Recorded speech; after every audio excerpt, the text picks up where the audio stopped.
Hello students, welcome to Educraft academy. Last class में हमने circulatory system start किया था और हमने सर्कुलेटरी सिस्टम की नीड पढ़ी थी। नीड फॉर सर्कुलेटरी सिस्टम कि सर्कुलेटरी सिस्टम की ज़रूरत होती है to transport respiratory gases, transport nutrients, transport food substances, transport enzymes, transport hormones.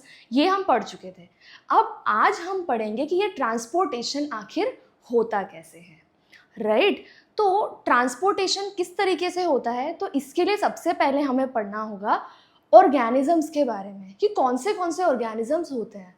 तो कुछ लोअर ऑर्गेनिजम्स होते हैं, फिर लोअर ऑर्गेनिजम्स धीरे धीरे इवॉल्व हुए और उससे नेक्स्ट हायर ऑर्गेनिजम्स, उससे और नेक्स्ट हायर ऑर्गेनिजम्स, इस तरीके से ऑर्गेनिजम्स आते रहे। आपने 9th स्टैंडर्ड में एनिमल किंगडम में लिस्ट पढ़ा है ऑर्गेनिजम्स का, इनवर्टिब्रेट्स और वर्टिब्रेट्स में। इनवर्टिब्रेट्स में porifera, coelenterata, platyhelminthes, aschelminthes, annelida, arthropoda, mollusca, echinodermata. इसके बाद वर्टिब्रेट्स, वर्टिब्रेट्स में पाइसेस, एम्फीबियंस, रेप्टाइल्स, एव्स और मैमल्स, राइट? तो ये हमें समझना है, ये हम लिख लेते हैं। सी इनवर्टिब्रेट्स,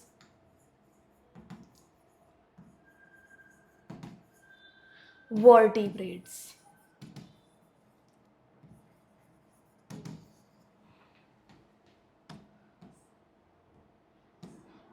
इनवर्टिब्रेट्स में पोरीफेरा, सिलेंट्रेटा,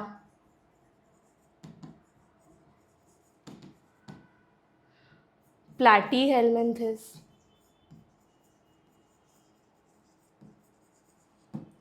एस्कीहेलमिन्थस,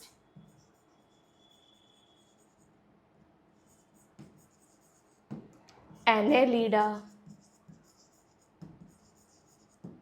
आर्थ्रोपोडा,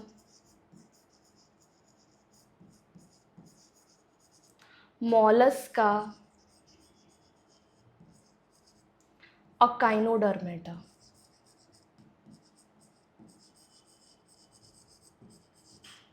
राइट? ये सभी इनवर्टिब्रेट्स हैं।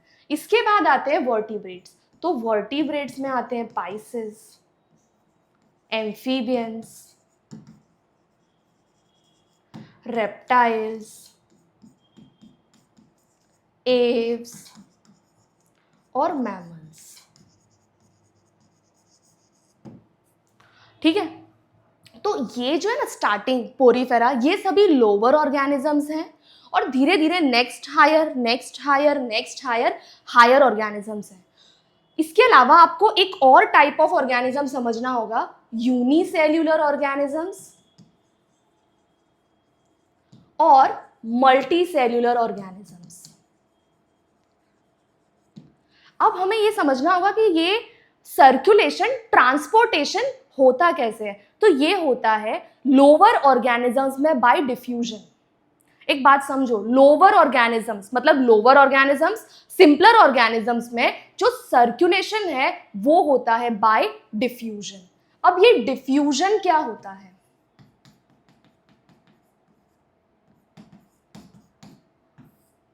डिफ्यूजन, डिफ्यूजन क्या होता है? तो diffusion is the movement of molecules from a region of higher concentration to a region of lower concentration. ठीक है? डिफ्यूजन क्या है? Movement of molecules from a region of higher concentration to a region of lower concentration. Diffusion समझ गए आप? जैसे कि इस डिफ्यूजन को हम समझ लेते हैं एग्जाम्पल से, परफ्यूम। अगर आपने परफ्यूम स्प्रे किया तो इस रीजन में परफ्यूम का हायर कॉन्सेंट्रेशन है और कुछ समय में हायर कॉन्सेंट्रेशन से लोअर कॉन्सेंट्रेशन, एक क्लोज्ड रूम के सभी पार्टिकल्स तक, इसके जो पार्टिकल्स है वो हायर कॉन्सेंट्रेशन से पूरे रूम में स्प्रेड हो जाएंगे, क्योंकि बाकी जगह पर लोअर कॉन्सेंट्रेशन है, इस पर्टिकुलर पॉइंट पे हायर कॉन्सेंट्रेशन है, वो डिफ्यूज हो जाएंगे, राइट? तो डिफ्यूजन होता है from higher concentration to lower concentration. अब सर्कुलेशन भी ऐसे ही होता है। हम समझते हैं सर्कुलेशन डिफ्यूजन से कैसे होता है। तो देखो, सपोज कि ये एक ऑर्गेनिज्म है, सपोज कि हम इससे ये एक ऑर्गेनिज्म ले लेते हैं। अब ऑक्सीजन का हायर कॉन्सेंट्रेशन कहाँ है, बॉडी के बाहर या बॉडी के अंदर? तो ऑक्सीजन का हायर कॉन्सेंट्रेशन बाहर होता है। एनवायरमेंट में ऑक्सीजन का कॉन्सेंट्रेशन हायर है और बॉडी के अंदर ऑक्सीजन का कॉन्सेंट्रेशन लो कॉन्सेंट्रेशन है, राइट? तो ऑक्सीजन अब बाहर क्योंकि ज्यादा है, अंदर कम है, तो ऑक्सीजन इस तरीके से डिफ्यूज हो जाएगी। तो क्या हो गया, ऑक्सीजन मूव हो गई higher concentration to lower concentration, ये क्या हो गया, डिफ्यूजन हो गया। हमने ये बात समझी। अब ऑक्सीजन ऑर्गेनिज्म के अंदर, तो ऑर्गेनिज्म के अंदर भी जब ऑक्सीजन आई तो वो एक पर्टिकुलर प्लेस पर होगा, वहां पर हायर कॉन्सेंट्रेशन, दूसरे बॉडी पार्ट्स में लोअर कॉन्सेंट्रेशन, ऑक्सीजन ट्रांसपोर्ट हो जाएगा, राइट? तो ऑक्सीजन का ट्रांसपोर्ट डिफ्यूजन के थ्रू स्मॉलर ऑर्गेनिजम्स में पॉसिबल है, लोअर ऑर्गेनिजम्स में पॉसिबल है, सिंपलर ऑर्गेनिजम्स में पॉसिबल है, हायर ऑर्गेनिजम्स में पॉसिबल नहीं है। उसका एक रीजन है। पहला रीजन तो है कि डिफ्यूजन एक बहुत ही स्लो प्रोसेस है। Diffusion is a slow process, ठीक है। साथ ही में देखो, छोटा ऑर्गेनिज्म है तो डिफ्यूजन से उस पूरे ऑर्गेनिज्म में ऑक्सीजन पहुंचाया जा सकता है, लेकिन एक कॉम्प्लेक्स मल्टी सेल्यूलर ऑर्गेनिज्म में क्या पॉसिबल है डिफ्यूजन से ऑक्सीजन को सप्लाई करना? नहीं। कॉम्प्लेक्स मल्टी सेल्यूलर ऑर्गेनिज्म में पूरे बॉडी में ऑक्सीजन सप्लाई करना पॉसिबल नहीं है, इसलिए हायर ऑर्गेनिजम्स में एक वेल डेवलप्ड सर्कुलेटरी सिस्टम है, ठीक है। हायर ऑर्गेनिजम्स में एक वेल डेवलप्ड सर्कुलेटरी सिस्टम की जरूरत पड़ी, एक वेल डेवलप्ड सर्कुलेटरी सिस्टम की जरूरत पड़ी हायर ऑर्गेनिजम्स में। तो ये हमने समझ लिया कि लोअर ऑर्गेनिजम्स में डिफ्यूजन से हो गया, हायर ऑर्गेनिजम्स में वेल डेवलप्ड सर्कुलेटरी सिस्टम है। क्लियर यहां तक? अब हम समझते हैं कि सर्कुलेटरी सिस्टम में किस किस चीजों की जरूरत होती है। तो सर्कुलेटरी सिस्टम में सर्कुलेशन होना है, तो सर्कुलेशन होता किसका है? बॉडी फ्लूइड्स का। सर्कुलेशन किसका होता है? बॉडी फ्लूइड्स का। बॉडी फ्लूइड्स कौन से हैं? Blood and lymph. Body fluids, blood and lymph. हम अब इस चैप्टर में ब्लड और लिम्फ के बारे में डिटेल में पढ़ेंगे। याद करते हैं, बॉडी फ्लूइड्स। बॉडी फ्लूइड्स दो होते हैं, कौन से? Blood and lymph. Blood and lymph are two body fluids. Clear? अब हम ब्लड के बारे में डिटेल पढ़ेंगे कि ब्लड के कंपोनेंट्स क्या होते हैं और एक एक कंपोनेंट का फंक्शन डिटेल में पढ़ेंगे। तो देखो, ब्लड एक फ्लूइड कनेक्टिव टिश्यू है। Blood is a fluid connective tissue. Blood is a fluid connective tissue. एक और बात समझते हैं, ब्लड के दो कंपोनेंट हैं। ब्लड के दो कंपोनेंट है, ब्लड सेल्स और प्लाज्मा। ब्लड के दो कंपोनेंट हैं, ब्लड सेल्स और प्लाज्मा। अब ये ब्लड सेल्स और प्लाज्मा दो कंपोनेंट है, ये हमें कैसे पता चला? तो देखो, पता है क्या किया? एक टेस्ट ट्यूब लिया और इस टेस्ट ट्यूब के अंदर ब्लड को डाल दिया। इस टेस्ट ट्यूब के अंदर ब्लड को डाल दिया और सेंट्रीफ्यूज कर दिया। क्या किया? सेंट्रीफ्यूगेशन। फिर पता है क्या हुआ? सेंट्रीफ्यूगेशन के बाद में जो ब्लड सेल्स थे ना, वो नीचे सेटल डाउन हो गए। ब्लड सेल्स नीचे सेटल डाउन हो गए और जो फ्लूइड था वो ऊपर रह गया। ब्लड सेल्स हैवी थे, क्योंकि वो हैवी थे वो नीचे सेटल डाउन हो गए, और प्लाज्मा फ्लूइड था, लाइट था, वो ऊपर हो गया। तो हम देख लेते हैं कि अब कैसा हो गया वो। तो ये टेस्ट ट्यूब है,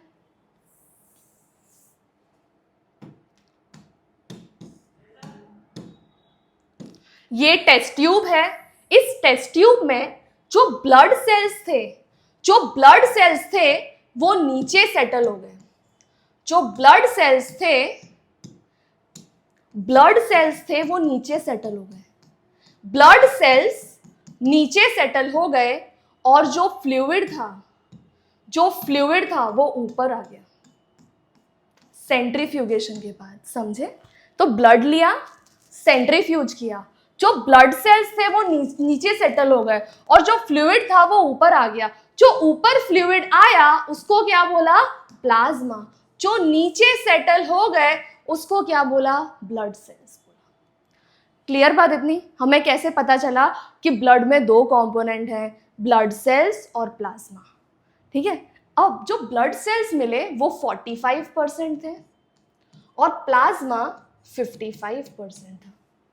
ब्लड सेल्स 45%, प्लाज्मा 55%। अब हम ब्लड सेल्स के बारे में डिटेल में पढ़ेंगे। तो ब्लड सेल्स